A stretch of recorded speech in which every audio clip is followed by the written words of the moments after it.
అయితే ఈరోజు నిర్మల్ జిల్లా కేంద్రంలో బీసీ ఎస్సీ ఎస్టీ జేఏసీ ఆధ్వర్యంలో మేము ఈ సమావేశం నిర్వహించుకోవడానికి కారణం, గత ఏడాది మార్చి 31న మనకి తెలంగాణ రాష్ట్రంలో మరి 90% ఉన్న బీసీ ఎస్సీ ఎస్టీల కోసం ఒక సంస్థ కావాలి. వీళ్ళందరి సమస్యలు మొత్తం కుప్పలు తిప్పలుగా ఉన్న ఎప్పుడు సమస్యలతో బాధపడే ఈ బీసీ ఎస్సీ ఎస్టీ సమాజానికి ఒక గొప్ప సంఘం కావాలా, దానికి ఒక తాత్వికత, ఒక సరైన నిర్దేశనం, ఒక స్పష్టమైన లక్ష్యం కలిగి ఉండాలని ఈ 90% మంది బీసీ ఎస్సీ ఎస్టీల సమస్య పరిష్కారానికి మరియు వీళ్ళందరూ వేల సంవత్సరాలుగా బానిసలుగా కడుపేదలుగా కంప్లీట్ సమస్యలతో ఉన్న వీళ్లకు పూర్తి స్థాయి పరిష్కారం ఇవ్వాలని చెప్పి పూలే అంబేద్కర్ ఆలోచన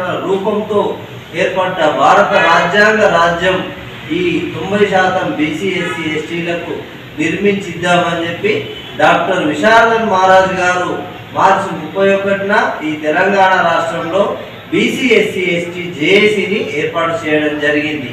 అయితే ఈ జేఏసీ ఏర్పడి ఈ ఏడాది పూర్తయిపోయింది.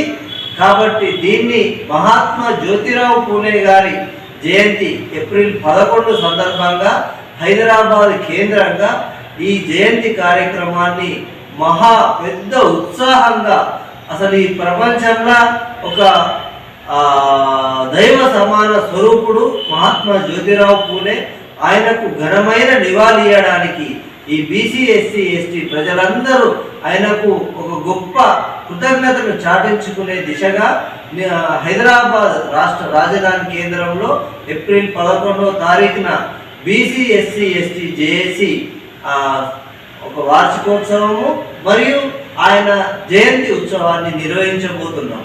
కాబట్టి ఈ నిర్మల్ జిల్లా ప్రజలు, బీసీ ఎస్సీ ఎస్టీ ప్రజలు ఆ సభ, ఆ కార్యక్రమంలో ప్రతి ఒక్కరూ హాజరై దాన్ని అక్కడ ఆయన జ్యోతిరావు పూలే గారికి ఘన నివాళులు అర్పించాలని కోరుతున్నాం. అదేవిధంగా నిర్మల్ జిల్లాలో ఇప్పటి వరకు అన్ని అగ్రకులాల జయంతులు వర్ధంతులే చేస్తున్నాం.